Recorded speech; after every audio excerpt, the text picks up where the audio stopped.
Yeah, it's a good project, man. Talk a little bit about the Justin Bieber cover, which grew on me, and it's a really good cover.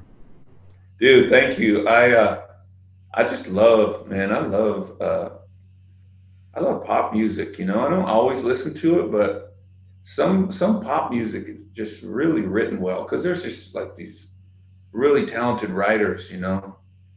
Whether it's like that Max Martin dude or whatever, and just all kinds of just talented people. And sometimes sometimes they're cheesy, of course, but you can hear in the skeleton of the like, or in the foundation of it, you can hear like a good song and just be like, man, if that wasn't so pop, that would be amazing. And Let Me Love You was one of those.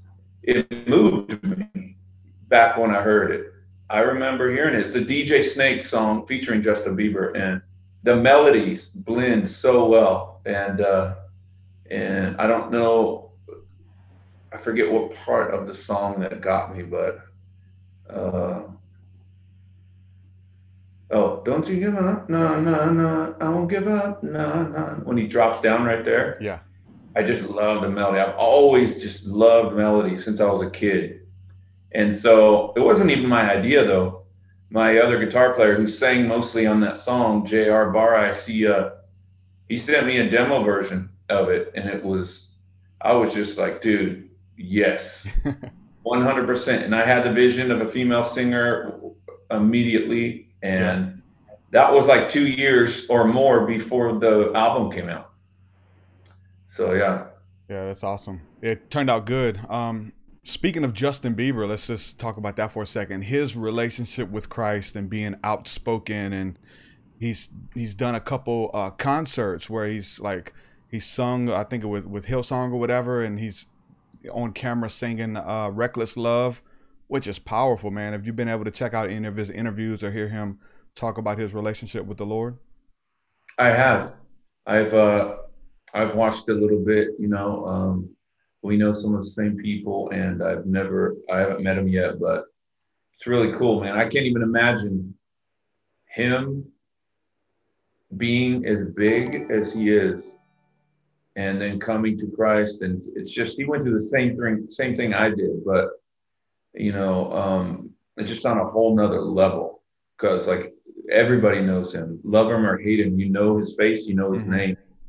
And so I was just following him and praying whenever I felt led to, that he would really have an encounter, you know, really have an experience and multiple experiences ongoing because as you know, it's not going to last unless it's real. And when everyone's gone and you have that union with Christ, Yeah. it won't last. It won't last. So I was just praying for that for him and hoping for that for him. Yeah. And I mean, to me, it looks like it's a real genuine touch, you know, that he's had, and it's amazing. Yeah. So That's good for awesome. him. And I love it how Christians some Christians like to tear him down, you know, because he's like, you know, professing Christ, and the next thing you know, he's like in a video where it's not exactly like they want it to be. You know, he's freaking in his early 20s. You think you want him to have it all figured out just right off the bat, but give him some time to grow, give him some time to mature, give him time to hear from the leading of the Spirit, you know, what things to lay down, you know, it's just like people are so quick. You know, Jesus, save us from your followers. You know, isn't what Gandhi say that? Yeah. It's like, dude. So yeah, I'm rooting for him, man. I don't care what religious people say. Yeah. He's doing good, and he had a genuine touch. I could see it. Yeah, you've kind of went through that same scrutiny. I guess anybody does who I guess is in the headlines and celebrity or whatever. Then you come out as a Christian and people try to tear you down. But the scary thing is, like you said, is not even the world tearing you down.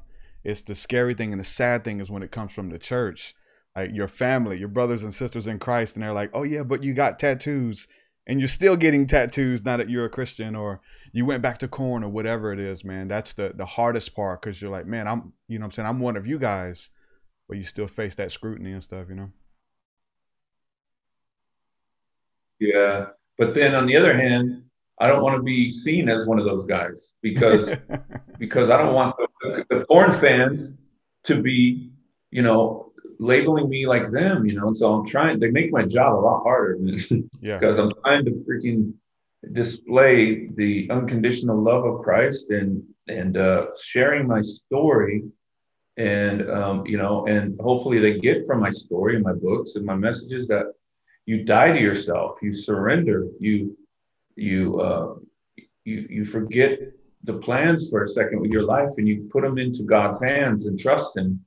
And you know, hopefully that message comes through. But man, when these guys tear me down, it's just like, it's like, who would want to come into a kingdom like that where it's all divided all the time, you know? And it's just like hypocrites and judgmental people, and it's really, it really sucks, man. And so I just try to like enjoy the Lord and not focus on that stuff, else it'll drive me crazy, you know. Yeah. But you know, I'll never walk away just because Christians, you know, are sometimes foolish, you know. Like, I'll never walk away because I already met Christ and I meet Him all the time, and He's real. And so all we can do is just keep breathing and keep moving forward.